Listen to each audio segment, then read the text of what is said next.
On today's Patriot Nation podcast, we are going to discuss a little bit of the win, some aftermath of the win last week against the Lions. We will be previewing the Cleveland Browns with a familiar face at quarterback. We'll be getting a little deep dive into some analytics here. Okay, math teacher, film junkie on the other side. We'll be talking a little bit about Math analytics time. and also some of this freaking roughing the passer stuff. So, let's just get right into it, man. Obviously great win last week. We talked about it on Monday or on Sunday night, I guess. Um, you know, it still feels pretty damn good, right? Yeah. Watching some of the replays, watching some of the all 22, the Patriots really dominated in every facet of the game against the Lions last week. Yeah, and it's nice to watch. I mean, it's funny because when you look at the stats, it doesn't really look like a domination. Pat's 22 first downs, Detroit 17 yards. There's only 364 to 312, and turnovers. I mean, if you look at that, it's 2-1. But the Right. number that matters is the 0-6, and we talked about Mm-hmm. that after the game. Yeah. Record-setting performance on fourth down. That's what the football comes down to. Situational football. Right. That's been the name of the game under Bill Belichick for how long now? Like, basically, the idea is that if we can play with you for 55 minutes, if we're equal, we're going to win the 5 minutes that matter. We're going to win that in those situational plays. We're going to win that in the stuff in the middle of the game. And as long as we do that, we're going to beat you. Because at Right. worst, we're going to be even the rest of the time. And we haven't seen that a lot over the last couple of years. Just, I think the team's been figuring out its identity and just getting stuff together. So it's nice to have this. I mean, this just felt like an old school Bill Belichick New England Patriots win. You could not tell this team apart from the peak of the Brady dynasty in some ways, the way that they were playing. And to say that about this year's team with a third string rookie quarterback in there is a pretty high compliment. Oh yeah, and defensively for sure. I mean, offensively, yeah, okay, the quarterback play was fine. It was good. Like he did what they wanted him to do. But defensively, just to play the way they did, and to shut them down, in some of the facets that they did, and to stop the run the way they were successfully stopping the run was impressive. And so, it's stuff that they've had trouble with. Of course, now they're playing Cleveland this week, and you talk about stopping the run. I mean, Nick Chubb is an absolute monster. At running back. And then they got Kareem Hunt as well coming out of the backfield. So two really hard to handle guys. Hunt catches the ball extremely well out of the backfield. Chubb is one of the best runners in the game. And so, I think this is another game now where the game is going to depend on who wins in the trenches, right? We said the same thing last week. If you make Jared Goff try to beat you, they cannot do it, and they couldn't. And same thing with the Browns. If you make Jacoby Brissett beat you, I mean, it's just not going to happen. Look what happened in the last drive of the game last week. Mm-hmm. The Chargers are just so stupid and go for that fourth down, which we'll talk about analytics in a bit. But sometimes they go for those things, and you're like, what are you doing, right? You give Brissett the ball back, and Brissett throws just an unconscionable interception. And so it's just kind of like, man, if Jacoby Brissett is the guy that's going to try to beat you, it's not going to happen, right? If Nick Chubb runs for 250 yards, you might lose anyways, even if Brissett's terrible. Yeah, and then that's, I think we'll get into the analytics part of it, but that's also the bet you're taking there. You know that it's Jacoby Brissett on the other side, and Right. hey, we can go for it on fourth down because we're not scared of their offense. We think we can get this in one play, and if we don't, we're probably still going to win anyway. And second to last possession, you got Brissett throwing a pick in the red zone. The next one, they get the ball at whatever the 40-yard line or wherever it was on the fourth down, and can't move the ball. You have to settle for a 54-yard field goal attempt with a rookie kicker. If he makes it, he makes it. Like you're probably not going to do it. So, interesting decision making from the Chargers there, but you can see why they ended up doing it because you give your quarterback one more chance to make a play. You're betting that they can't do it, and Brissett couldn't do it. Cleveland passing offense has not gone over 230 yards for a game yet this year. They're averaging nearly as many rushing yards per game as they are passing yards. That's what they are, and obviously that's also because that rushing attack is good. Like it's not. You got to stop it. It's not like this is a bad offense. I also think they're better coached than what we've seen from the Lions, at least on offense. And I think that was the other thing watching the tape from this week that was apparent. That's a bad Lions offense. Put aside the Jared Goff stuff, the game plan was not fantastic. They got TJ Hawkinson. They never involved him in the game last week. They never even tried to. They were using him as a blocker on Matt Judon for felt like half of his snaps. And just, what are you doing there? So I think the Browns coaches are going to put them in a better spot to succeed. So you got to bring your A game. And the other thing is that the Pats are probably reusing the game plan next week in a lot of ways, which means the Browns have seen it. Browns know exactly what is coming their way. It's going to make it harder to execute this week, but I have full faith that these guys can do it. Right, and that's the thing. I mean, look, you're going from a bad rushing defense to the worst rushing defense in the NFL. They're giving up an average of like 7 yards per carry. It's just it's bad. It's abysmal on Cleveland's side. And so if you're able to run the ball, that's great. If they stack the box on you, you're gonna have to be able to throw it. Now he dropped back the pass. Zappy dropped back the pass 22 times. Okay, and was only pressured in 2 of them, and only attempted 21 passes. Right, so. To me, I look at it and say, all right, if you can complete 17 out of those 21, right? So like an effective day, yes, an interception, but that's a drop, right? So like if you can have that type of effectiveness throwing the ball and be able to run the ball as well, I think that's really important, right? Obviously. And now you get, I think I was happy with what I saw from Tyquan Thornton. I think you watch some of the film and you see the effortlessness of him and how he can get open so quickly and kind of do whatever he wants on the football field, which is really nice. And so, will they scheme some more things up for him? Will they try to get him behind some of the defenders, right? And if they can do that, then now all of a sudden Cleveland, okay, you can stack the box all you want, but now you got to worry about the deep ball too, which isn't something you necessarily think of with a rookie 4th round pick at quarterback. But like, I mean, if you're going to stack the box on us, throw 8, 9 guys in the box, well, we'll just run a deep route on you. And our guy's faster than your guy, and he's going to blow by him and it's going to be a touchdown. And then it's like, well, now we're going to sit back. And so, and then it's that push pull, right? And so you have to be effective when you're throwing the ball as well. But I do think the Patriots have a good chance here, to have another good offensive day against a defense that just frankly isn't that good. No, I think this is the 3rd week in a row now that they're playing the worst run defense by DVOA. That's pretty nice. Yeah. They just keep coming up against that. So I mean, if that's how it is, run until it's not going to happen. Ramondre looked fantastic. I mean, the way Ramondre looked on Sunday, when you go back and watch the film, the offensive line was actually worse than I expected it to be. They did not have their best day. The thing was, Ramondre was so good that he was taking advantage of every single inch of grass that he could find. And if he's able to keep playing like that, I don't think we're getting Damian Harris back this week. Although, is he limited in practice today? Today's Wednesday. Yeah. I think he was limited. Yeah, but the thing is, though, is that the report came out, I think, on Monday that said he was probably going to miss multiple weeks. So he might have been limited, but I can't imagine he was doing anything other than, stretching out on the field before practice. Because I think that for the most part, they're only watching warm-ups. They're not watching any of the practice at this point, I believe. Yeah. So he's part of the stretching and warming up and stuff, and then he's done.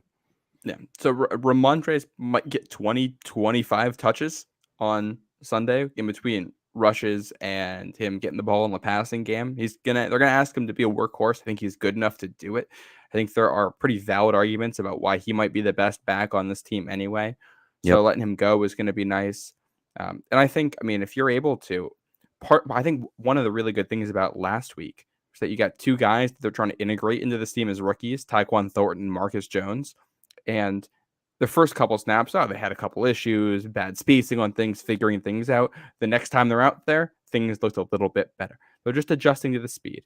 I think Thornton had a couple plays where he was kind of running routes at the wrong depth or running into guys, which happened to him 1 or 2 times in the preseason. And that's just experience. You got to get out there, do it against actual players. Right. I don't know. Like he could have had a touchdown or 2 on Sunday too, with how he was getting open. I don't know. I don't think Bailey Zappi is going to put the ball in like Derek Carr was to Devontae Adams on Monday Night Football with some of those deep throws, but he shouldn't need to if they're able to do this the way they want to. And the other thing, if Thornton's able to give you something, which with Nelson Aguilar doing what he has done this point, Thornton's going to get some looks now. If he's able to do some of that stuff, and also no LJ Humphrey on the roster either. He was cut back down to the practice squad. So if you got Thornton doing some of this, super sad. Yeah, I do not think he had a great game on Sunday either, Humphrey. But if Thornton's able to do some of this stuff, even if Like he does not have to have a single catch to make an impact on the game.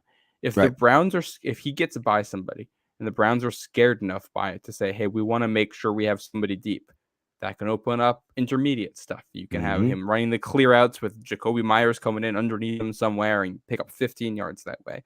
Or just force him to have two safeties back and a lighter box, and now you can run the ball with just a Right. little bit easier. Instead of getting 5 yards, you might get 9 yards.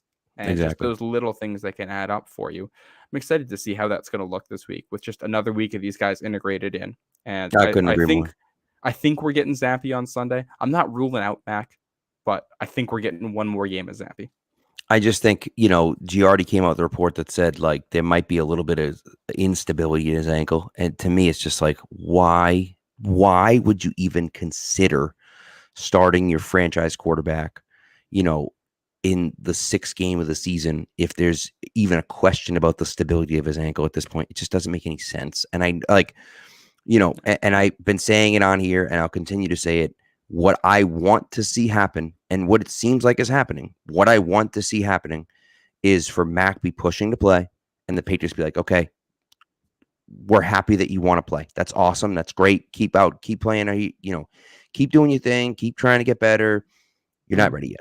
You're not playing yet. Right. And Mac like, okay, I can play. Nope, you're not ready yet. And it's on the team to put the safety of him ahead of everything else, right? Because ultimately he is the guy, right? It's not like, it's not like freaking Andy Dalton in New Orleans or Daniel Jones for the Giants, although, who knows what's going to happen there. But like, he's not one of those guys where it's like, okay, yeah, okay, fine. If we put you out there and you get hurt, yeah, okay, it sucks for you and whatever. Mm-hmm. Like now, but like, no, he's the guy. If you think he's the guy, you're not risking a more long-term injury by putting him out there. So to me, I'd say at least this week, if not even next week, we'll see what happens. Obviously who knows what the treatment looks like, but that's what I would say.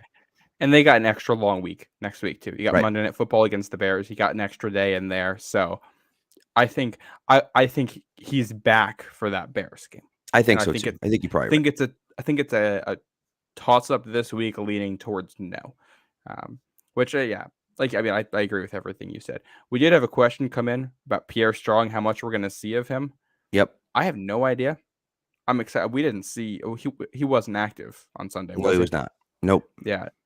I'm curious. I don't know the answer to this question. I think if they like him, they might go into this and say, we're going to give you a third of the carries that we're putting out there. We're going to put you out there for 2, 3, maybe 4 series, depending on how the game is going.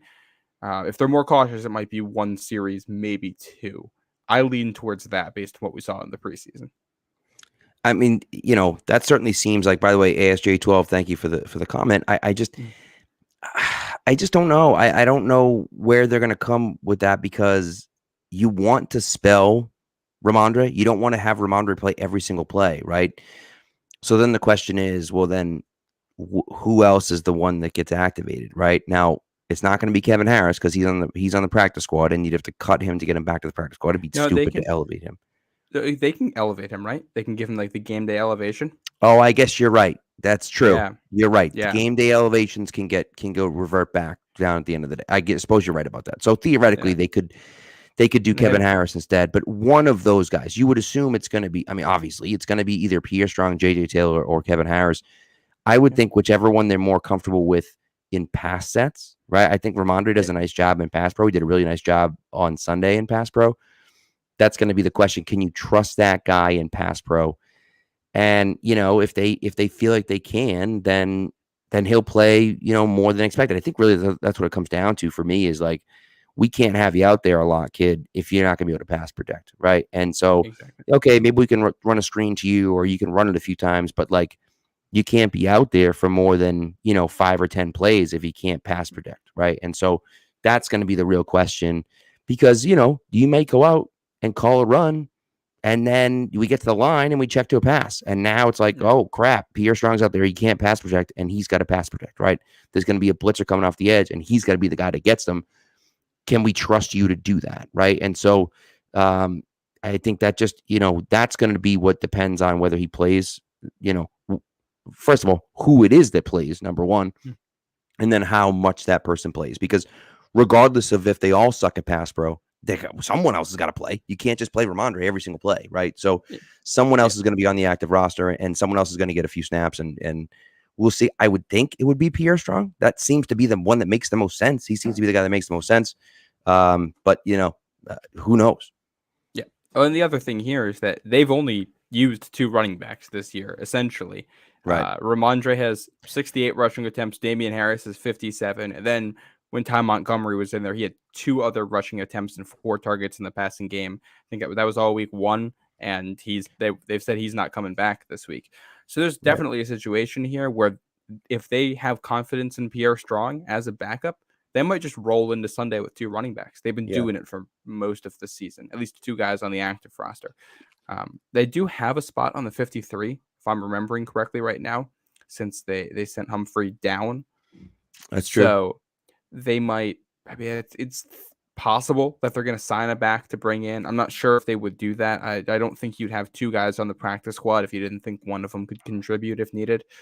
The only caveat to that being JJ Taylor might be too small in pass protection, and Kevin Harris, I like him, but he's got some fumble issues. I'm also not sure about him in pass protection. So if they're like, honestly, this is one of those scenarios where you kind of wish you had Brandon Bolden laying around just to come in and give you some snaps. Who, by the way, I thought looked pretty decent for the Raiders Monday night. He always looks good, man. He always does. It's crazy. The guy just stays around. He just looks good every single time he plays. It's crazy. He's not exceptional at really anything, but he's not bad at anything either. He's just he's ridiculously solid in every aspect of being a running back, which is important. Yeah.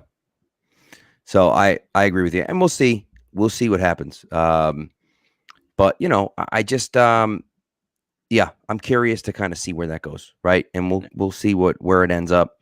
But again, seems to be that Strong would make the most sense. But but who knows? And with Damian being out, it's going to be it's tough to fill that in. And maybe Ty Montgomery is back next week. I don't know, right? He was on IR. He is eligible to come off. Theoretically, he would have been eligible to come off this week because it's week 6, right? So he's not quite ready yet. There's really been no rumblings about him at all. So no, it doesn't sound like he's close the way that they've talked about it either. Which is funny because he hurt his ankle and then played the next week on the ankle and looked fine. So he must have come out of that feeling real rough. Which again, that was an ankle sprain, right? Right. It plays right into the Mac Jones conversation. 100%. Yep, absolutely. Yeah. Another thing, if we want to go to the defensive side of the ball real quick here, I think the injury situation to monitor is going to end up being Lawrence Guy yet again. So they've gone against, they gave up a lot of yards against Green Bay without him on the running game. And then they bounced back last week. They can do it again, I think, without him, but having him out there helps a lot. We saw Sam Roberts get some reps last week, and they put him into the game. The Lions ran at him the first 4 plays he was in the game, just right at him every single time. And I thought Roberts actually looked all right in those, but they picked up 4 or 5 yards on every carry towards him. And the one that they didn't, it was a 3rd and 1, and they still got the first down, even though it was only a yard. So, I mean, I don't think Roberts looked bad. He probably looked just as good as Aquale did, but you'd rather have Lawrence Guy out there. And of course, if you can split your defensive tackle reps evenly between Guy, Barmore, and Godshaw, you're probably going to feel good about it with a little bit from Carl Davis here and there, and a little bit from Aquale, or a little bit from Roberts. One series from each of those guys, or some situational usages. And I think they've really been doing a nice job of rotating guys in and out. You see guys in and out. It's happened to Judon a bunch. I think they really, and we talked about it last week, right? How they saw what happened last year to Judon and to some of those guys, and they said, we got to keep these guys fresh, right? They can't be out there every play. And so they're rotating guys in and out. Penny Jennings is getting a decent amount of snaps, and he's looked pretty good out there. Oh, he looked really good last week. Yeah. And so, that's one of those things where it's like these guys, they keep just shuffling them in and out. And Roberts is a guy that I was super high on coming in. I was excited about him. I think he's looked really good. And I've been happy. I was pleasantly surprised with what I saw on Sunday. Again, not great. He wasn't like, oh my God, but like, I don't know. I was happy. I was happy to see the way he played, at least, Yeah. and I thought he held up okay. So I'm like, all right, hey, I'm cool with Yeah. that for a 6th-round rookie, right? So, and Exactly. that's and then we'll see. They rotate guys in and out, and then we go from there. And to me, that's exactly what you want, right? Keep these guys fresh. You got enough guys in there that you can rotate them in and out, and not having Lawrence Guy is tough because Lawrence Guy is a really nice guy to be able to rotate in and out there. But even if he can't go this week, the hope is that at least he'll be back next week, because he was a guy that I don't think they really expected him to be out long term. And now this will be, his 3rd straight week missing, which would be tough. Yeah, he's still a really good player. Then I think the other aspect of their defense last week being good, I thought the linebackers as a group had a fantastic day. I thought Bentley probably had one of his best games as a Patriot, doing a whole bunch of stuff. I thought Mack Wilson showed up in the passing game. The one thing I've noticed that they've done with him the last couple of weeks where he's been good is they line him up right over the center, right in the middle of the field where he can blitz, and then they have him drop out. So he'll line up there. Sometimes he'll drop out, and you remember all those crossing routes that Miles Bryant got killed on against the Bills? Well, they're dropping Mack Wilson back, and he's sitting right there, looking both ways for the receivers, so he can hit one of them. Make it hard on them. Make it so they can't hit that pass right away. The play before on that first drive for the Lions, set up that 4th down was Mack Wilson dropping back, hitting a receiver. Goff has to get out when he's chasing him down, knocking him out a half-yard short. Awesome stuff. And then later in the game, he faked like he's dropping back and then comes on the blitz, gets a free rush at Jared Goff, which ends up being a roughing the passer penalty, in which we can get into in a minute. Yeah. And then I thought Tavea looked better again. I think he has looked better every week, to the point where, like, I'm not sure if he's that much worse than Kyle Van Noy was last year. He's doing a lot of the same stuff. They're putting him on the weak side. He's in the run game. He's a better pass rusher than I thought he'd be. He's physical on receivers, like we saw Kyle Van Noy do at different parts. He's not as athletic. I don't think he's as good of a pass rusher, but he's better in the run game than Van Noy was. So Tavea has all of a sudden become a real asset to this defense, kind of on the edge and defending the run in all aspects. I will say, I think it's really tough, really difficult for me to say this. I think Johnny Dwight is pretty good. He's actually pretty good. It's like, I was so mad that he was going to be on the team, right? And then, like, he's been okay. He's been, like, more than okay. He is, like, bordering on, like, reliable at this point, which is, like, completely mind-blowing that that's the case. And I just, it's been an absolute shock for me. I thought McMillan looked pretty good. Jawan Bentley is the guy that, when you talk about stopping the run, right, and you talk about getting after the running back, Jawan Bentley is the guy that leads that attack. He's an absolute monster coming downhill. He loves playing the run. He takes on blockers. He sheds blockers. The guy is a monster. So when he's playing north and south like that, he's really good. He's not as good in coverage or, inside to side, he's okay, but, like, he's not as good in coverage and doing other things like that. But that's not what you necessarily have him for. That's why you have the other guys that you have. So, I think that he's going to be a key for them this week, playing the type of game he played again. If he plays plays as well as he did on Sunday, I think they're going to be just fine stopping the run, So the linebackers are getting better, man. The corners are getting better. The Jones brothers, I don't know if you saw that clip, the NFL Network clip, or I think it was Paramount Plus clip of, the Jones brothers and how Jonathan Jones is calling him like his children or whatever. And I haven't seen that. Is that from inside awesome. the NFL? I haven't watched that yet this week. He was like the youngins. He called Marcus and John and Jack Jones as youngins. It was great. But that's like, and they're playing well right now. And you said Marcus Jones got in there against the slot and played pretty well. And wasn't perfect, but it was pretty good. And the upside that he gives you is huge, right? And so, yes, Miles Bryant, he's a smart defender and he knows what he's supposed to do and blah, blah. But, like, he doesn't, like, he's not anything special, right? And I will say there was one play, and I'll let you go in a second. There was one play where I don't know if it was a running back across the middle or a guy cut the ball over the middle, and all of a sudden it was just an absolute, just someone got absolutely stomped over the middle, and it was Marcus Jones just bringing the absolute boomstick. Oh, yep. Yeah. And like he loves to do. He's a small guy, but he loves to do that. He's a little cannonball. Yeah. He's good at that. And I thought when Marcus Jones came in, like his first possession, there were a couple plays that were rough. I thought he got away with a holding penalty on maybe his first or second snap in. Yeah. And he got kind of turned around on the next play. But I mean, that happens. And if that happens, then it's basically your first possession ever in the NFL. And you're up by 4 scores at that point, or 3 scores, or wherever they were. I don't. How you look later, how you respond is all I care about there. And he responded well. Miles Bryant, I thought he had a much better day. Like when you watch it back, I thought he did so many little things well that kind of stood out. Like I know Taylor Kyles pointed this out, but the secondaries had issues layering all season, where like they just got guys bumping into each other downfield, like picking each other and not calling out where they are. And Miles Bryant has been just about perfect with that all year long. He kind of always keeps the right depth. He's good at avoiding guys.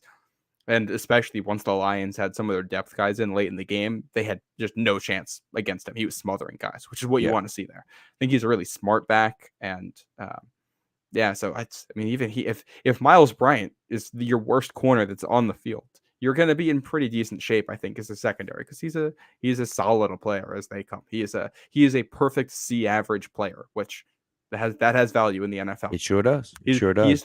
He's the C average player that gets his assignment in on time every single time.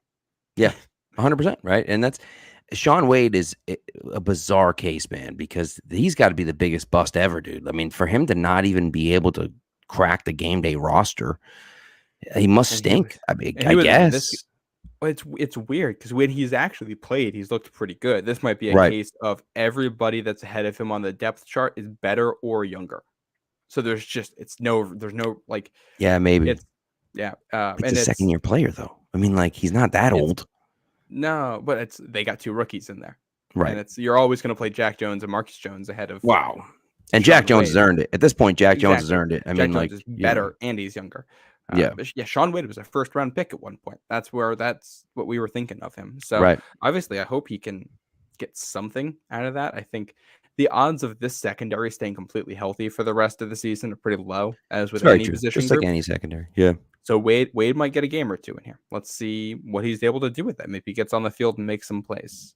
I still have some hope there. I don't think he made this roster over some other guys that we wanted to keep. So let's see. I'm curious to see if he does get on the field, how he looks. I don't think he's going to be a star, but if he can be a Miles Bryant level corner, but as an outside guy, I think you take that. That's right. Nice depth corner.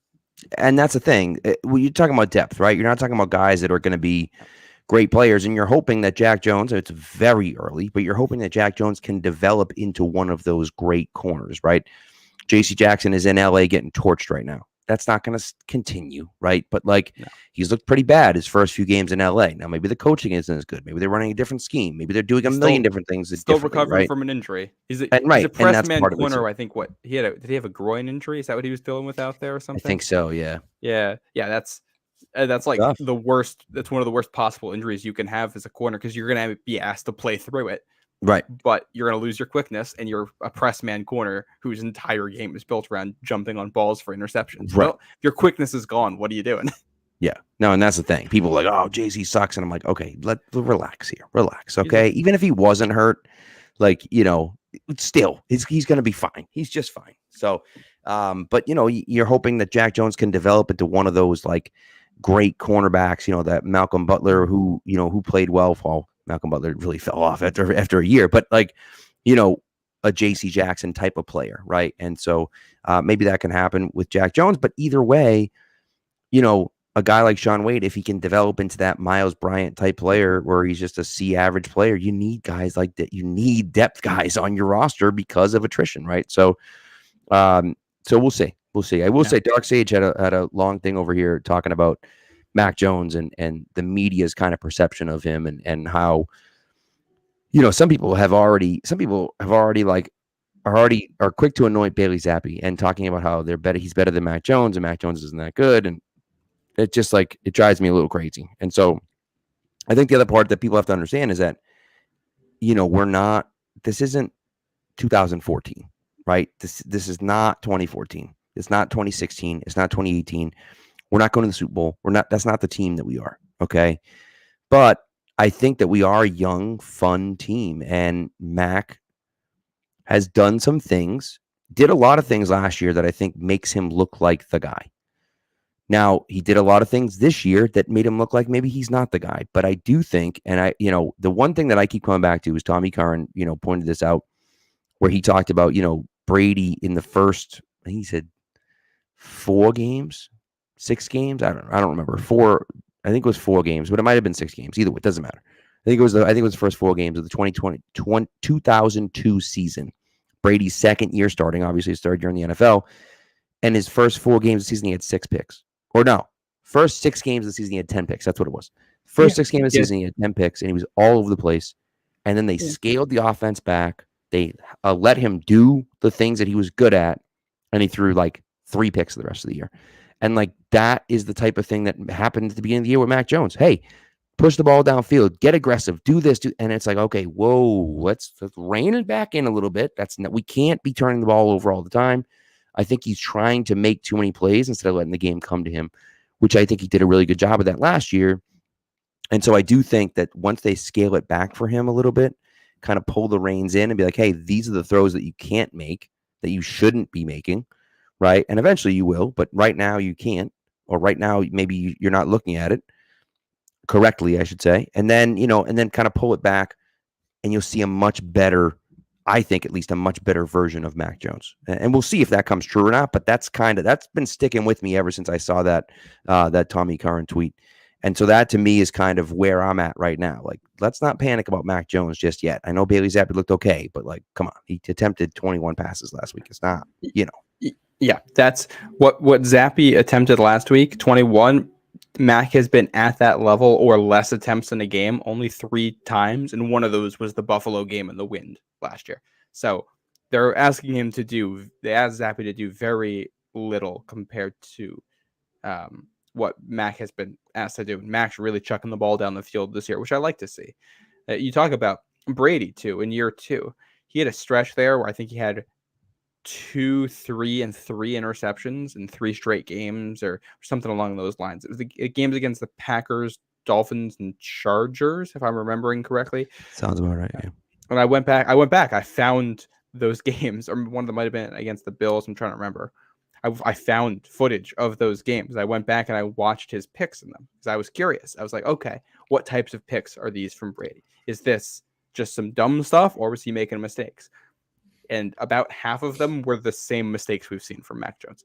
It's same exact stuff, which I think this is kind of the way a quarterback grows over time. You're going to start with, okay, can you do the basics? Can you hit the throws on time in rhythm? Can you run a basic offense? Mac passed that test through the first however many games of the season last year, up through the bye week. He was really good. He did all the basic stuff. If the game was scaled down and he was just asked to be a game manager, he could win you games. So pass that one. The next thing is, can you adjust when defenses have adjusted to you and are actually game planning for you? And can you make some of those higher level throws? And I think we've seen that he can do those things. The problem is he loses a little bit of step 1 in the process. He's like that kid who's taking the test, who's getting all the hard questions right, and then they're just blowing through the easy questions because they think, oh, I've got this now. And you end up get 3 multiple choice questions wrong because you missed a parentheses or a comma somewhere that changed the meaning of it. Like that's the issue with Mac Jones for the most part right now. And those are the mistakes you can't make, but he's shown he can play and not make those mistakes. You just got to do it when the difficulty is a little bit higher and there's more stress and there's more going on. Right. I think agreed. Yeah. I mean, Mac is the guy.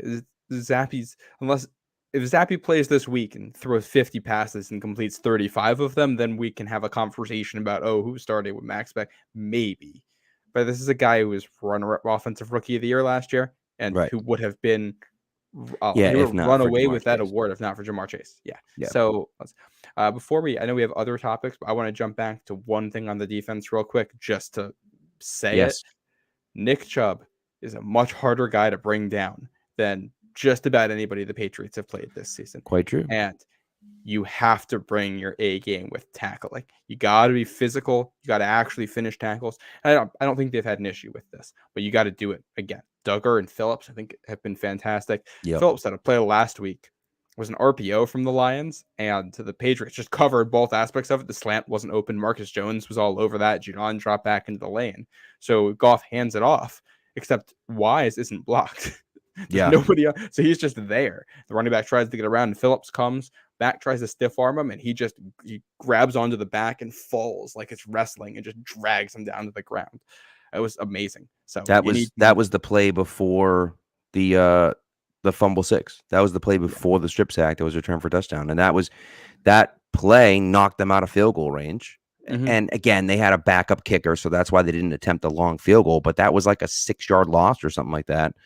And so, if you look at that and he doesn't make that play or he misses that tackle, and even if he gets just back to the line of scrimmage, they probably just kick the field goal, and maybe they miss it, maybe they don't. I don't know. But either way, it's not returned for a touchdown like it was, in the strip sack. So that play right there was a fantastic play by him. And, I think that strip sack changed the entire scope of the game, so that was a huge play looking back at it. Exactly. And that right there that's the physicality that they need to bring. Because that's one of those plays where if it's Nick Chubb out there instead of whoever that backup is that Detroit had in, it's a much harder guy to bring down. So you just got to make sure you're finishing those tackles, because Chubb can turn a 3-yard run into a 10-yard run, could turn a 10-yard run into a touchdown. Like he could turn a negative 5-yard run into a first down. It's thinking back to Marion Barber in that 07 game, breaking 5 tackles in his own end zone. Yeah. Nick Chubb might not be that guy, but this is a tough guy. So got to bring it. And I think they did a good job against him last year too when these teams played. Was he playing in that game or was he out for that one? Chubb might have been out for that one. I think Chubb was out last year. That was I think Hunt came back, but Chubb wasn't there. Yeah, that was that point in the season when all of the Browns running backs just died. Oh no, they didn't even. It was no, they didn't even have Hunt. They had what's his name went for like Dearness, 150 or something like that, right? Yeah, Dearness Johnson. He had 19 carries for 99 yards. Only one other guy had a rushing attempt. Johnny Stanton didn't pick up any yards. He's their fullback last year. Okay. Oh, speaking of Browns fullbacks, you see who they're using as a fullback in their goal line package? I saw this earlier. I did not. Yelda Froholt, the offensive lineman the Pats drafted. Look at him still in the league and stuff. Yeah, using him as a fullback. I wonder if the Pats wish they had that right now. Yeah, I'm sure they don't. I'm sure they don't. Probably, no.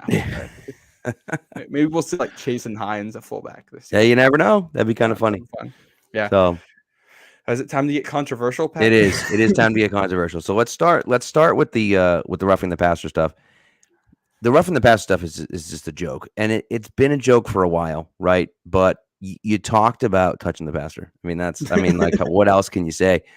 You talked about the Mack Wilson one. I thought the Mack Wilson was just brutal, and I can see where an angle kind of looks like he doesn't though. He doesn't. Mack Wilson goes over to him. He like pushes him. And Jared Goff is jumping in the air. So Goff comes down, and as he's coming down, the bottom of his helmet hits the top of Mack Wilson's helmet because it's just there. And it's a penalty on Mack Wilson. And it's like, you've got to be kidding me. Then you had the Brissett one, which was like, come on. Like, that's embarrassing that was. But at least with that one, like, at least he ended up on the ground. So, like, if the ref looks away as he's throwing it and then looks back and he's on the ground all of a sudden, okay, maybe the flag came out. Yeah, it shouldn't have come out, but like whatever, you know what I mean? And refs getting fooled by a flop is a thing in every single sport. It's true. It's very true. The Brady one is egregious, really egregious. I don't think it's as egregious as people will say. What I find hilarious is that the Brady one was so egregious that everyone talked about it for a full 24 hours and how ridiculous Tom Brady is, and this is embarrassing, and he gets all the calls and blah blah blah blah blah blah blah blah blah blah blah blah. And then on Monday Night Football, it's arguably the worst call I've ever seen. That might be the worst call in NFL history. And nobody says, oh, well, it's, it was only because of the quarterback. I mean, the only reason why they made that call was because Derek Carr gets all of the. No, that's not the reason that the call was made. That's stupid because the ref's being dumb. He didn't even Yeah. have the ball when it was roughing the passer. I mean, it's so incredibly bad that it's almost blows your mind. Yeah, and with the Brady one too, it's like I get why people say like, "Oh, it's Brady, it's Brady." To a certain extent, every star quarterback gets a little bit more protection. I think veterans get a little bit more protection there too. I think that's just kind of a human psychology thing to an extent.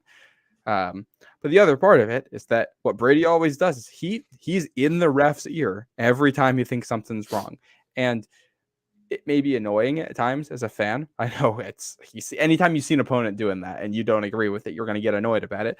But it's their job. If doing that is going to get them more calls, then they'd be wrong to not do it. Right. Getting in the and then that's just gamesmanship. I don't really have any issue with any coach or player doing that, even if it gets on my nerves at times. You got to do it. It's part of the job. But yeah, I think in some ways the most egregious part of that Chiefs Raiders one is that there's a pretty good argument based on the rule book that it was the right call. And that's the issue. Is that if we're at a point where that can ever be arguably a correct call, where that's close, something's wrong. And the NFL has already come out. I don't have their statement in front of me, but their statement was basically gaslighting people into saying, "Oh, you want us to not care about quarterback safety anymore? We care the most about quarterback safety, and we're not touching this rule." Just like, come on, like you're just being stubborn, and you're playing a PR thing here, and you got to defend them. I get it, but it's so frustrating. And I'm not gonna say like nobody's sitting here saying yes. What the NFL needs is more quarterbacks getting hurt. That is the change in the product. What we're saying is, hey, let's be able to play this sport and have the normal things that happen and not become penalties. That's all we're asking for. It doesn't seem like that much to ask, does it? No, and it doesn't even seem that hard to solve either. You're always gonna have blown calls, but it seems like the type. I forget. I think it was Chris Jones who said it after the game, talking about how we should just have somebody reviewing these calls. That easy. That seems fair. All you need is somebody to say, "Hey, like we're going to take a look at this."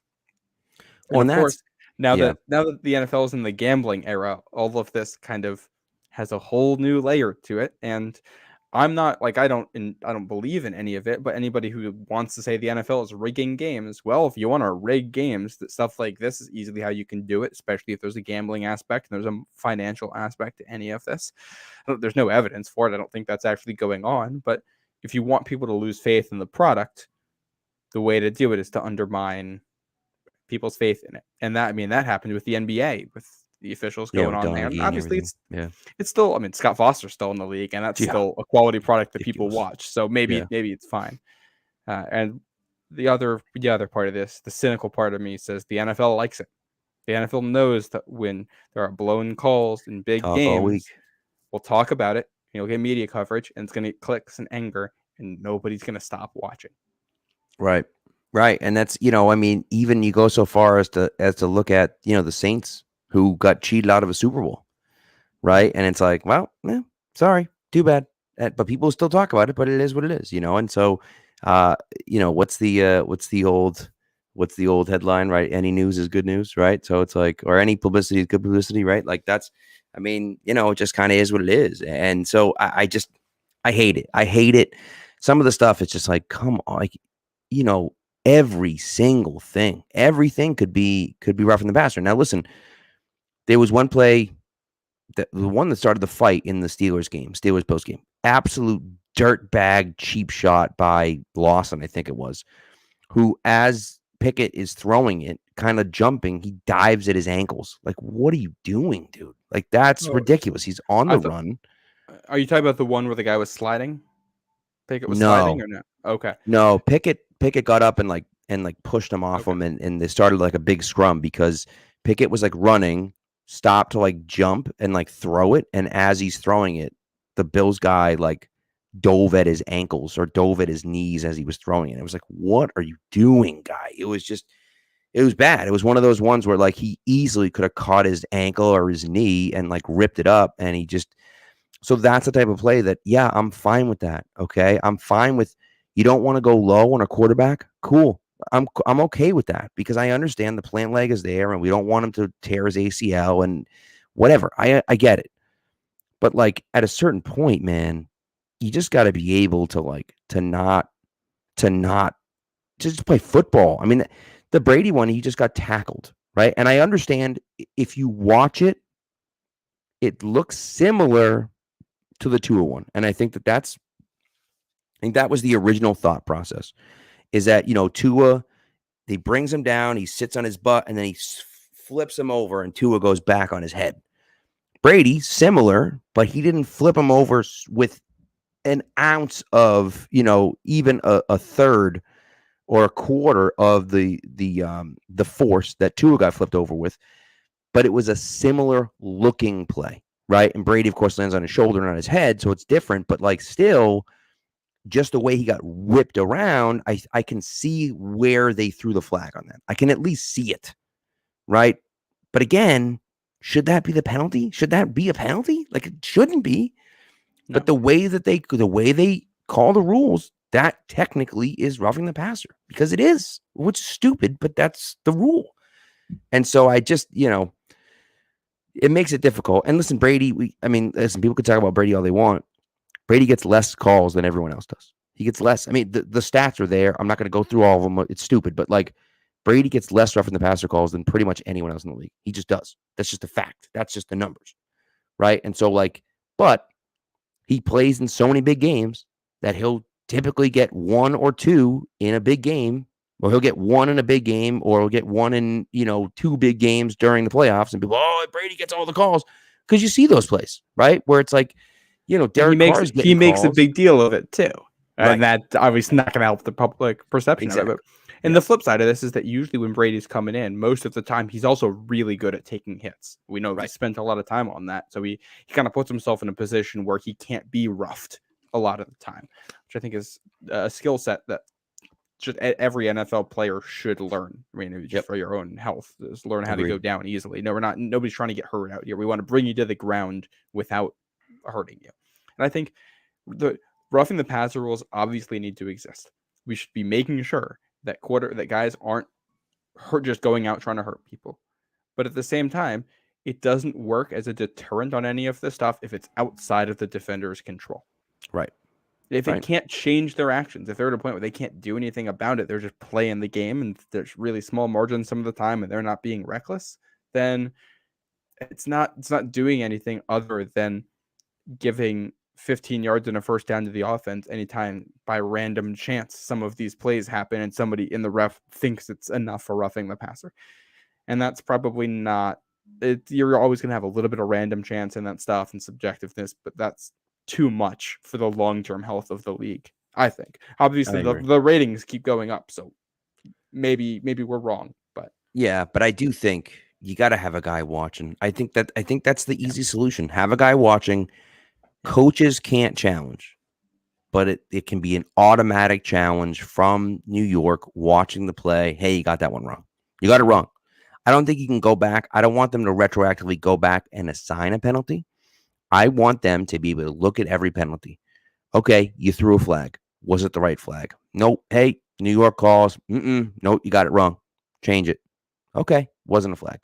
Right? So that's what I want. That's what I want to see is, because then what happens is or what should happen at this point now, if I get an interception in the end zone and you're not sure if it's an interception or not, guess what? You're calling it an interception because it's an automatically reviewed play. Every single turnover, every single scoring play is automatically reviewed. So you let the play out, and then you can go to the review, right? So if you're not sure if it's a penalty or not, sure, throw the flag because now we're reviewing it anyways.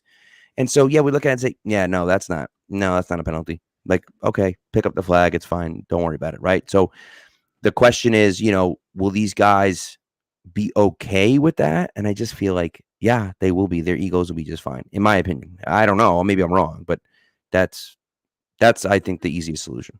Yeah, and I think if you want it, you can have a guy in the box too who has like a flag button and a buzzer in the head ref's ear. And if the guy up top hits the flag button because he saw something from up there or on one of the video angles in a play that said, hey, there was a flag on that, they throw the flag and it's just an extra ref with an extra pair of eyes who gets to call things in and help them out with stuff.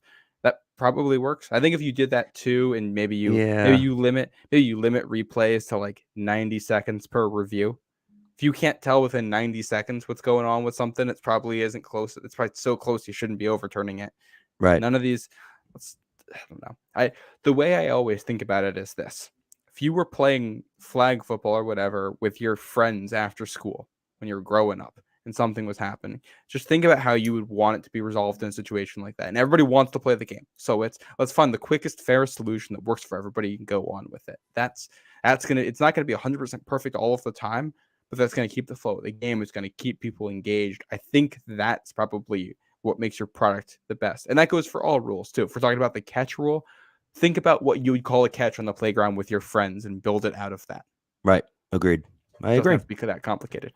So, all right. Speaking of making things complicated, let's get into analytics, because this is a conversation I know you want to have, and I think it's an important conversation to have.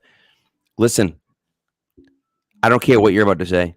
Brandon Staley is stupid, and you cannot convince me otherwise. And so, but nevertheless, Teeing me up here. let's hear it. Let's hear what you got to say about analytics, because I have some takes on this too. When did I text you? Was that Monday night? Was that yesterday morning? Tuesday morning? I don't remember, but you were like, "Let's talk about analytics," and I'm like, it was Tuesday. It was Tuesday morning. I just texted you and I was like, "Can we talk about that?" I'm in the mood to rant. Yeah, I get frustrated by all the discourse around this as a whole, because both extreme ends of the spectrum here are just kind of crazy. Like, what analytics are, it's a fancy word to say we have more math that breaks down the history of some of this stuff. And we don't know a lot of the specifics. Everybody has their own formulas for what's going in, what's coming out of everything. But at the end of the day, it's a shortcut to say, hey, we're going to look at the history of football and recent history and all of these different situations based on all the measurements we're able to have now about where players are on the field and all this crazy stuff. I know for like yardage, they go down to the inch to where the ball is. That's how precise this stuff gets to know. Okay, is it 4th and 12 inches or is it 4th and 16 inches? That type of thing. But they're just looking at the history of, okay, in these situations, what's happened when teams have gone for it and what's happened when teams haven't. And then based on that, it's giving you a couple of numbers telling you basically probabilities of what's going to happen one way or the other. And the reality is, in most of these situations, the analytics are going to be mostly split, even if they're indicating in one direction or the other. It might be 60-40. If it's 60-40, that's a weighted coin flip. If you flip a coin for 10 times, instead of 5 heads, 5 tails, it comes out 6 heads, 4 tails. That's not some crazy thing. That's what we're just adjusting it a little bit. Right. And it's another tool for coaches to make their decisions off of. It's not, you're never going to get it 100% right. It's not like, oh, if we do what the numbers tell us every single time, then we are guaranteed to get it every single time. You're going to have failure. But it's just another tool in the bag to get you closer. And I think, to me, the most important thing that I heard this week on this was the player and coach reactions from the Raiders after they decided to go for 2, to go for that lead late in that game. They were excited. They were enthusiastic. They were confident. They liked the odds there. They had a play call that they liked. It didn't work out. They ended up like an inch or two short of the goal line. It happens sometimes. But that is kind of what matters. And that's where the analytics aren't the ones making these decisions. It's a tool for the coaches, and then they can weigh it with some of the stuff that the analytics can't. You can't put heart or number of plays on the play sheet or what happened last drive or a player injury or things like that into some of this stuff. Maybe you can. I don't know. Maybe some of these teams have a way to measure heart that we haven't figured out yet from the outside. But unless they haven't, like, it's just it's helping these guys out. And I don't know if that was the analytically correct decision to go for 2 for the Raiders, but it was a fan. It was really fun to watch. It was exciting. And I think intuitively it makes sense. Either way, you need to get a defensive stop. Yep. And we think we have a play that we can put out there that gives us the lead right now, that our coaches are excited about, our players are excited about. We think it can work and we like this matchup. So let's go out there. We need to stop one way or the other. Let's get it while we have the lead. Right. And it didn't work out. And you know what? I don't care. I think that was the right decision. I think it was fun. I think, except for the Raiders kicking that field goal to go up 17-0 instead of going forward on 4th and 1, I agreed with every single 4th down or 2-point decision in that Monday night game. And it's not something crazy. It's just, hey, we want to be aggressive with some of this stuff. We want to Right. give our players the chance to make a play right now instead of letting things play out later that we might not have control over. I will say, I think that some of the fourth downs are a little egregious, right? I like the idea of kicking a field goal up 14-0 because what you're doing is taking points. And I understand it. I understand it's the Chiefs. I understand you can get fourth downs. I get it. I do. I understand. Ultimately, you need points, right? And so when points are sitting there staring you in the face, I think you take them. And so, especially when you're going against the Chiefs, right? Yeah, okay, it's 14-0. Great. It doesn't matter if it's 14-0 or not. They get a stop on fourth down. Now all of a sudden they have momentum. Boom, they go down and score a touchdown. Now it's 14-7. And you're like, oh crap, now it's a one-score game, right? So but they went up 17-0 and that still wasn't a big enough lead. No, listen, you're not wrong. I'm just telling you, right, that I think that getting more points is good. Yeah. Right? Like that's the way I feel about it. Now, from the Chiefs' perspective, I think, and I don't know what the analytics say, right? I thought it was curious by them to go for 2 up 7. Mm-hmm. I obviously know why they did it, right? It's a 2-score game if they get the 2-point conversion. That's obviously huge. But if I'm the Chiefs, I might look at that and say, you know what? If I go for 1, now maybe they're taking into account the fact that Harrison Butker's hurt and they don't trust their kicker, right? Maybe they're looking at that and saying, okay, our chances of getting this extra point are a little bit lower because we're dealing with a backup kicker instead of our starting kicker. And so, because Butker's still hurt, right? I'm not lying about that. Yeah.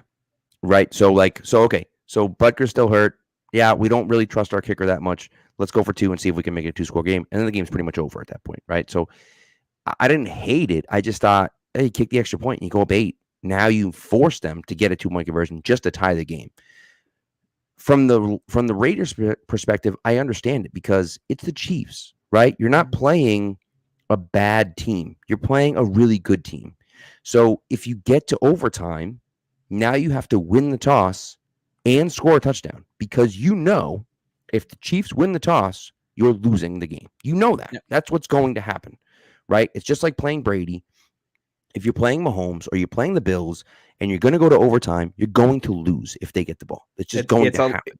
Yeah, it's a less than 50-50 chance of winning once you get there. Exactly. And so you look at it and say, okay, if we have a chance to take the lead here, yeah, okay, we got to get a stop, but we got to get a stop anyways. Even if we tie the game, good. Like we still got to get a stop on them, right? And then we could lose in overtime anyways. So, to me, you take the lead, and if you can get one stop, now all of a sudden you win the game as opposed to losing the game. I don't hate it. And I think the analytics, what people discount and what people don't really think about is that at the end of the day, the game's not played by robots. It's played by people, right? Yeah. And so like you said, the Raiders are excited to go for that 2-point conversion because they feel like we're winning the game right here. Mm-hmm. On the other side of it, you have a team like the Chargers who just go for it nonstop. And I understand, okay, it's 4th and 2 or it's 4th and 1. Hey, we're going for it. Why? Why? Right? That the end of the game there, you're up by 2. A field goal, you lose the game on a field goal. You lose the game. If you don't pick up the first down in that spot, they need 1 first down and the game is over. 1 first down and the game is over. You're at the 45-yard line.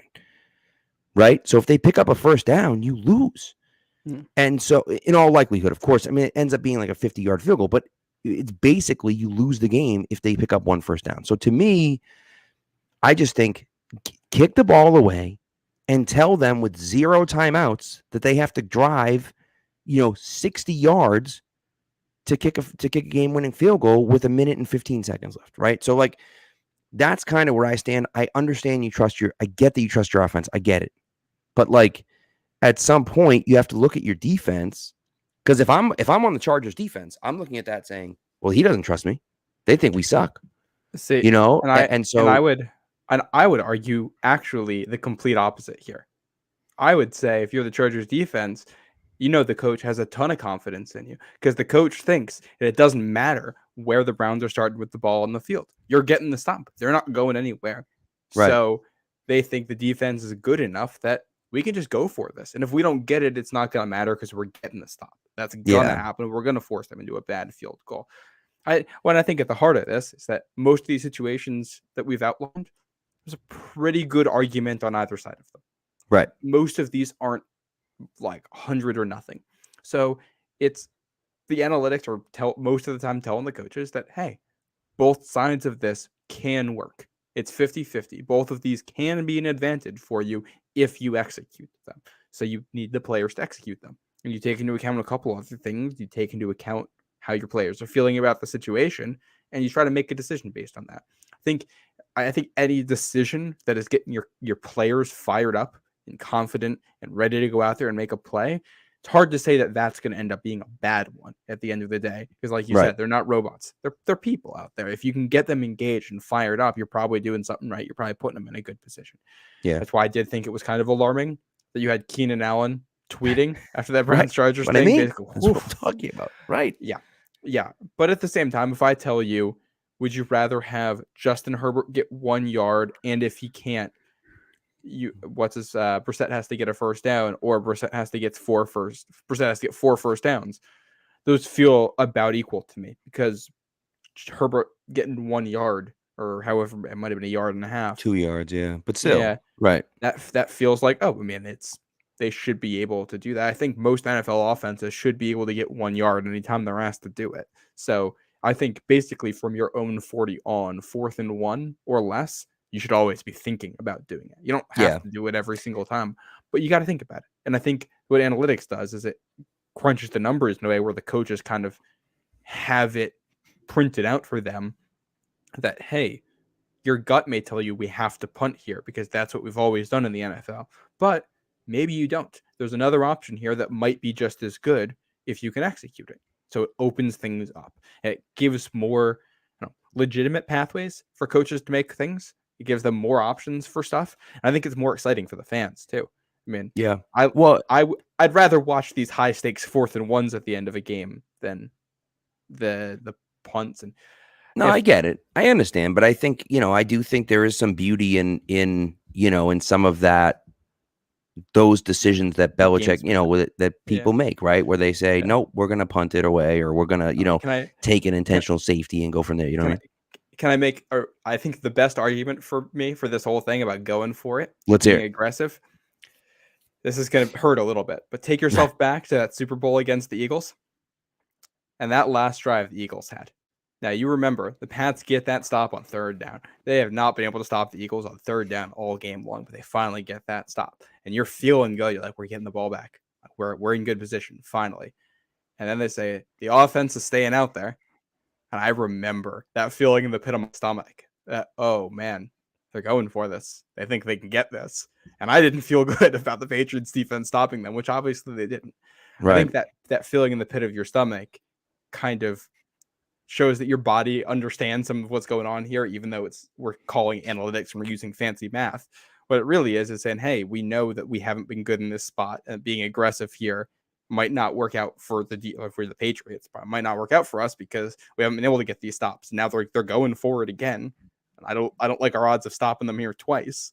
Like it's kind of that feeling, I think, encapsulates it. If you're feeling anxious on the defensive side when the other side's deciding to go for it, that tells me that decision to go for it is probably a good one. Right. Oh, and you're not wrong. I mean, you're not wrong. And I would say that there are definitely times that I think you should go for it. Yeah. And I think that I do like the fact that people have been more aggressive. I've been very vocal about how, Belichick has lost them 2 overtime games because of his refusal to go for it on 4th down around midfield, right? He did it last year against Dallas, and he did this year against Green Bay. And yes, they were with rookie quarterbacks, but it doesn't matter. You have a chance. You're in overtime. Go for the freaking first down and try to win the game on that drive instead of, putting the game in your defense's hands. And then, they obviously end up losing both those games on the ensuing drive, right? So, like, there are definitely times that you should be strongly considering going for it. I do believe that. But I also think that there are times when you need to know when to pump the brakes, right? You need to know, hey, what are we doing here, man? Like, so, and there is no off switch for Brandon Staley. It just is, Yeah. right? He just and I does. don't think it's working out for him. It I isn't. will say no. I will say I think the NFL media and broadcasters need to do a better job of talking about what exactly analytics is. It's not some Yeah. boogeyman. Explain it to people. It's numbers. We're crunching math. But they We're don't. trying But to they tell don't you. want to. They don't want to Yeah. because they're stuck in the past. No, and it's not like coaches are hitting some magic button that's telling them what to do. They're not asking a genie, "What do I do here?" They're hitting there's some kind of a model that they probably crunch before the game. I don't know exactly how all of this stuff works, and a lot of it they keep hidden, but it's going to spit out a couple of numbers to them, and it's probably probabilities and expected points added and metrics like that, and it's going to tell you you have more expected points in this situation than you do in this situation, so Right. you should go for it, or you shouldn't go for it, or whatever it is. But the margin there is going to be pretty small, so don't say it's the analytics that he should go for it, so he needs to go for it. Framing it that way is just not productive because you're going to miss things. And saying the analytics say he should go for it, why isn't he? Like saying this is an awful decision and this is the most conservative coach I've ever seen and he needs to be fired for it. That's not how this works either. The model is always going to take into a model always is going to be missing some things that the coach is going to know. That's how this is going to work. And for most of the coaches in the NFL, I'm very willing to put myself aside and say, hey, they know more information than me here, and I trust their judgment. Generally speaking, they know more about football than I do. So I'm going to assume that if this decision doesn't make sense to me, they probably know something that I don't that's helping them to make that decision. Yeah. That's not going to, obviously, people make dumb decisions. So it doesn't excuse 100% of every single decision ever made on a football field. But I think people just need to have a tiny bit more patience with this and seek to understand and just figure out some of the underlying stuff here. You don't have to agree with it. Like, you can disagree with the coach's decision and still agree that it isn't a bad decision. It's just a different one. Right. Which is true. And I do think the one thing that I think some people that back the analytics, not everyone, but I do think that some people that back the analytics don't take into account the fact that analytics are talking about, when you look at the math part of it, you're talking about averages. You're not talking about what's going to happen on a play, right? And, probability, and I teach probability in class, and I tell the kids probability is predicting the future. You are trying to predict the future by what has happened in the past. Just because a coin is going to come up 50% heads and 50% tails, it doesn't mean if you flip the coin 10 times, you're going to get 5 heads and 5 tails. That's not what it means, right? And so if you flip the coin 10,000 times, you're going to get pretty close to 5,000 and 5,000 because you've done it enough that ultimately it's going to get to just about 50-50. But you have to do it over and over and over and over again in order for things to come up the way that you think they should.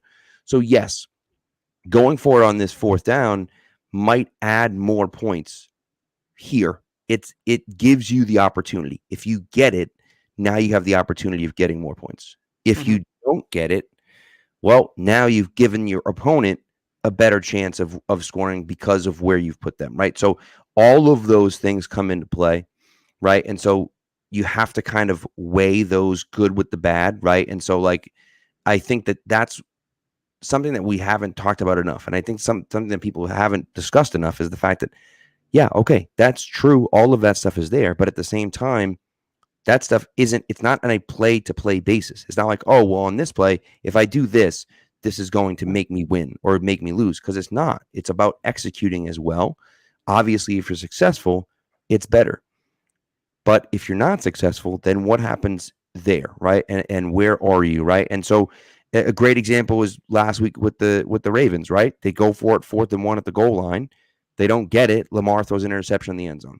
So now not only do they not get it, but now instead of pinning the Bills back deep, the Bills get the ball at the 20-yard line instead of at the 2, right? So so those are the types of things that, and of course you can't predict he's going to throw an interception in the end zone, obviously, but or the Lions go for it on 4th down, strip sack, Patriots pick it up and return it for a touchdown, right? So you can't predict that those things are going to happen. But at the same time, there is a chance that stuff happens on every play, right? So the analytics and those parts of things, yes, of course, right? We can use that. And again, and I think what you said is important. And I think that this is what we can't lose sight of. Ultimately, it's just another tool in the tool bag, right? It's just another way to make decisions. just because the analytics say we should go for it here doesn't mean you need to go for it. Just because, oh well, the punt, whatever the hell that stupid Twitter page is, the Puntalytics. yeah, like that was the scaredest punt or the Oh yeah, whatever it is. You know what I mean? Like, I love that Twitter account. and I think it's funny. Surrender index. That's it. Surrender index. Oh, he was that's the most cowardly punt I've ever seen. And I'm like, okay, that's fine. But like ultimately, did you win the game or lose the game? How did the defense react to that? How did the other offense react to that? So like those are the things that you can't necessarily take into account when you're going out there, right? And so it all depends. It all depends on what's going on. And you have to trust that your coach understands what the players, number one, can do, and number two, want to do on both sides of the football, both the guys that are on the field and the guys that aren't on the field. Because I'll tell you right now, if I was on the Chargers, I'd be freaking pissed if I was on the Chargers. And maybe I wouldn't be if I was on the offense, because I'm like, hey, we're always going to have a chance to pick up the first down. But if I wasn't, I'd be like, man, I got to pick these guys up again, dude. Like they can't, like it would drive me insane. Yeah. And I think the other part, like it's just the discussion becomes, should they have gone for it or should they not have gone for it? And that's one decision that's only part of the equation. Also the play call and the guys you decide to have out there. And like the one we always talk about, which isn't really going for it or not, but it's the pass at the goal line from Seattle. Right. And the discussion around that is, should they have run it or passed it? Mathematically, they should have passed it on that play just because it was second down. They only have one timeout left. If you want to maximize the number of plays you have left, you throw it on second down there. The issue wasn't the pass. The issue was that you were using the exact same play that you have used in that situation all season long, and the defense knows that it's coming. Right. So, well, the other part of it too. That was the thing with the Chargers. I had no issue with them going for it. I actually did have an issue with them going for it when I watched it live. I thought about it more, realized what was going on, realized how the fact that it worked out anyway, and I was like, okay, I don't love the slant call there, given the situation and how bad that Browns run defense is. Right. Yeah, the fact but that I don't hate at 170 yards rushing, like, and you didn't go to him on 4th and 2. It's like, what are you doing? I don't hate the decision to go for it. I don't like the actual play call that they're putting out there. Right. And I think, but again, that is the most important. To go back to the Super Bowl 49 thing, and we got to get out of here because we've been here for a long time. But to go back to Super Bowl 49, listening to us. I know. But to go back to the Super Bowl 49 thing, for me, on the goal line there, you're right that on second down, you only have one timeout left. You probably have to throw the ball. That's true. But good coaching would tell you, if you line up in big personnel, and now you just called the timeout, by the way, okay? You called the timeout, you go out on the field, you bring your players in, and you say, look, we're going to call 2 plays in the huddle. We're going to run a play. If we don't get in, we're going to line right back up and run another play. Yep, and then guess what happens? Now Belichick's forced to call a timeout. Now Belichick calls a timeout, or maybe he doesn't. Fine, you line it up, you run it again. Yeah. And then... You know what I mean? So that's where, to me, that's where the push and pull comes from. Because you're like, well, at some point you have to coach them up too, right? You have to coach them up too at some point. And so and that's a whole nother scenario. I could talk about that. I could talk about that one drive for an hour and a half. Yeah. So we can't get too far into that. But to me, that's where it comes to. Yes, the analytics and the decision making, they can point you in one direction, but ultimately it comes down to, have you coached your players up well enough? Can you coach in a specific situation? And then what can your players do in that situation that you've put them, right? And so all of those things come into play. Yeah. And it's when you're doing the math and predicting the future, you're expecting a certain amount of randomness, except there isn't really randomness here because it's people who are acting. Like, that's random to a degree, but it isn't. And all of this is highly coordinated, and it's people making decisions. So on the large scale, it's random. On the small scale, it isn't at all. But you would talk about that with the Mac Jones interceptions. There's a certain amount of randomness to his interceptions, but you watch the plays and you can see the specific things that it is that he's doing wrong. All of these decisions that we've talked about here, we were probably talking about them differently if the players execute them differently. Right. It's a results-based business, and none of these decisions were the wrong one, I guess. none of these decisions made it so that the players could not make a play to win the game. And none of these decisions put them in a bad situation to make a play. Yeah. I mean, if Malcolm Butler and Brandon Browner don't make a fantastic play in that Super Bowl, that slant does get in Seattle wins. If what do you call it? What's his face on the Raiders actually gets an extra inch, Josh Jacobs, and gets into the end zone, like he was incredibly close to doing that. We might be talking about that. People might be talking about that differently. I had no issue with it. Yeah. It's none of these, unless it's the Colts lining up for whatever that fake punt was back in 2015 against the Patriots. That's the kind of decision where you go, what in the world is this coach thinking? Most decisions aren't that. Most are guys listening to their players, trusting their gut, trying to put them in a good position based on what they've seen in practice and what they've seen on film. And I think the NFL coaches in general could probably stand to be a tiny bit more aggressive as a whole. It's why I liked that Raiders-Chiefs game. I thought there was a lot of fun stuff in that game.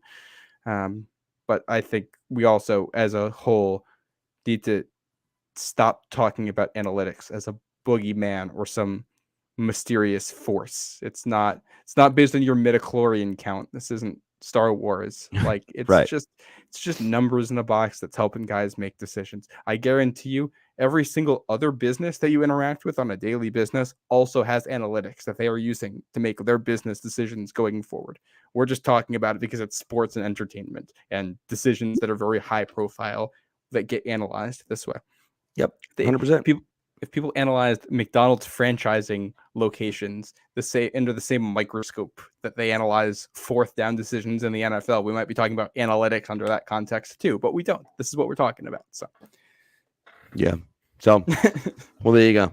So, anyways, let's move on. We have our last segment, and then we'll move out of here. I forgot about that. So, but yes, analytics. Look, I mean, don't hate them. Don't hate them. No. They're there. As long as they're not, as long as the coach has a brain. I'm not convinced that Brandon Staley actually has a brain, and I'm not convinced he's not just typing into the computer as it goes. But as long as the coach understands what's going on, it's fine. It's going to be okay. Yeah, so, and I will issue just kind of a broad statement to people too. If you don't know much about analytics, like go out and look at some articles and stuff. There's a lot of really good pieces that talk about this and introduce people to what's going on and break it down. Like there's cool stuff out there. If you want to learn more about the sports you're watching, there are resources there. So we welcome you into that conversation because it's fun to learn more about the things you like. Yes, exactly. All right. Final segment of the night. Here we go. Let's do it. And now for something we think you'll really like. This week in sports history. All right, so I can go. I have two here. I'll start with one, and then you go, and then I'll do the last one. How's that sound? Oh, I like it.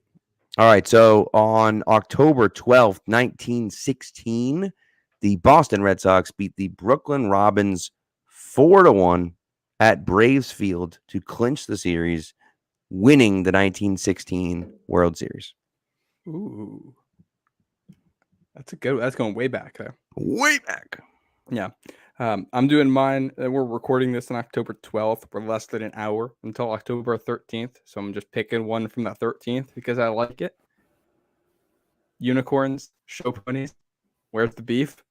It's the anniversary of Kenbrell Tompkins catching that touchdown pass against the New Orleans Saints to get that win back in 2013. 5 seconds left in the game. One of my favorite games in modern Patriots history. Just an electric game, and one Brady would have tied the record for most consecutive games with a touchdown pass with Drew Brees, or he may have broken the record in that game if he had not failed to throw a touchdown pass the week before in Cincinnati in that game with that rainstorm in the final 2 or 3 minutes or whatever it was. Yep.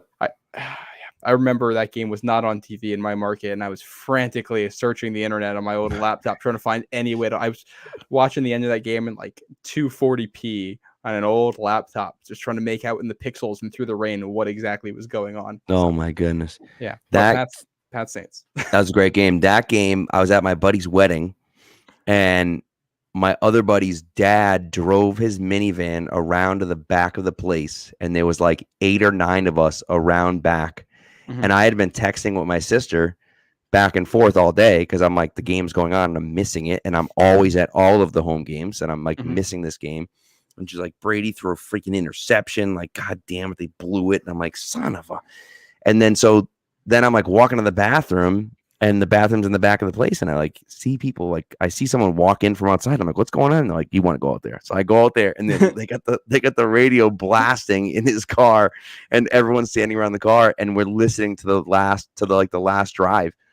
And Zoe goes nuts and we're jumping up and down, screaming, and like we're outside in the parking lot. I'm like, oh my God, dude.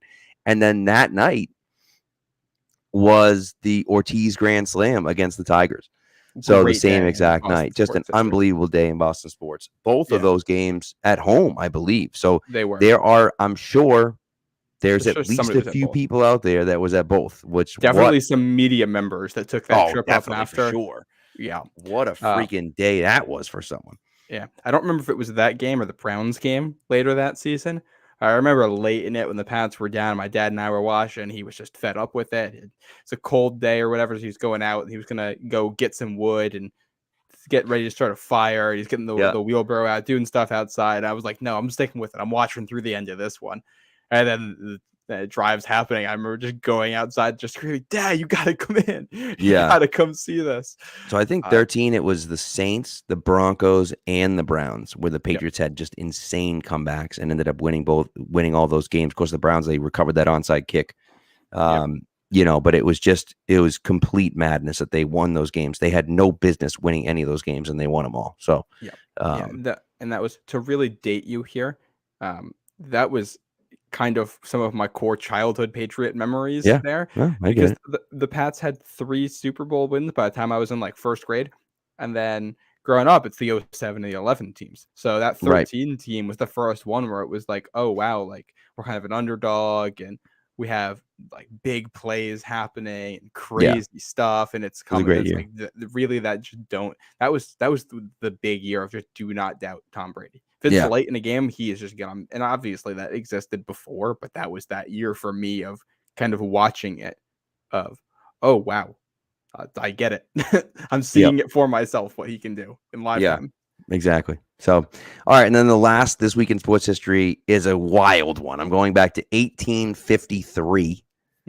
Okay. It's when John Morrissey wins the heavyweight boxing title of the world, beating Yankee Sullivan in the, wait for it, 36th round. And it was a heavily contested one. And here's what happened. Came to a controversial end. No one really knows, because it was 1853. So there's no video of it or anything like that. Yeah, you're just remembering it from when you were there. Exactly. Yeah. When I was there, I was sitting ringside. But no one really knows exactly what happened. There's people that say that Sullivan actually knocked Morrissey out and then left the ring, which he wasn't allowed to do, which I feel like that probably isn't true. But he left the ring and then started throwing punches at Morrissey's like fans, and so was disqualified. And so Morrissey ended up winning the bout. But imagine the 36th round. The man got disqualified in the 36th round. And there was a huge thing. Like the bettors weren't going to pay the slips because they were like, no, like there's this whole thing. And then they ended up doing it after a while. But it was just one of those things that's like a kind of a controversial ending. But I'm like, 36. Can you even imagine 36 rounds? And I believe, I'm almost positive they were bare knuckle boxers. So like, I mean, these dudes were nuts. So way back. Yeah. 1853. And at that point, like boxing was still very like taboo. It was like it was looked at as like I don't want to say like a fake sport, but it was like a dirty business basically. So not a savory thing, not a family friendly affair. No, it was not. And John Morrissey would go on to become a New York State senator, which is pretty cool. Yankee Sullivan. Are there movies about this guy? I don't know. I don't think so. Yankee Sullivan would be killed by vigilantes in San Francisco. So they lived very different lives. This sounds. If we don't have a movie about this already, I think somebody needs to start working on a script. I think so. It's pretty cool. Sounds like could be something interesting there. Yeah, it's pretty cool. So who doesn't want a movie set in the 1850s? You know what I mean? We need another good boxing movie. Yeah, exactly. The Cinderella Man, I think, is the best one. I remember, yeah. That's a in my good opinion. Southpaw. Is it Southpaw? Is what it was called? The one with that. Jonah. Is that the one with Jonah? No, I just remember watching it in history class when I was a kid. It was about some famous historical figure, but Lefty, I would assume. it was, yeah, I think an Irish boxer from maybe the Yeah. early 1900s. And but- obviously, the fighter is amazing. I mean, like there's been some really good ones. Obviously, the Yeah. Rockies and so on and so forth. But Cinderella Man is one for me that I like a Classic. lot. So, it's a classic. anyways, all right, that's all we got. Whew, went almost an hour and a half tonight. Yeah, this game's 1 o'clock on Sunday. 1 o'clock on Sunday. I mean, we didn't really talk about the Browns that much because we don't really need to. They're the Browns. It's Jacoby Brissett. Stop Nick Chubb, you win the game. Don't stop Nick Chubb, you lose the game. It's like it's pretty simple. You know what I mean? Yep. Yep. So it's going to be on don't CBS. turn the ball by the over. way. No, it's Kevin Harlan and Trent Green on the call on CBS. Man, Kevin Harlan's so good, and Trent Green just stinks. I love Kevin Harlan. I'm looking at this. I only just realized that Andrew Catalon does NFL games. I know him. He does a lot of their Big East games for CBS. Oh, nice. Well, there you go. Much to my annoyance, to be honest. Yeah, So, he's not very good. But you know, he's also kind of biased. So I know he doesn't like the Friars. I don't know how that translates to NFL stuff. well, maybe he doesn't like the Patriots either. Who knows? Yeah. So, anyways, well, enjoy the game, people, and we will talk to you Sunday night. I'm not sure what's going to happen next week after the Monday night game. I'll be at the Monday night game. I don't know how the heck we're possibly going to do an instant reaction show to that one after the game on Monday, but maybe I'll do it from the parking lot Monday night or something like that. I don't know. Maybe I'll just call. Maybe in it'll or just be something. me. I'll just sit here and Could talk to just you be you, or maybe we'll have a special guest on with you too. Who knows? So we'll figure something out. But anyways, that's what we got. Okay. Thanks for listening. Thanks for the 5 people still watching. We appreciate you guys. Thank you very much, and we will talk to you guys on Sunday.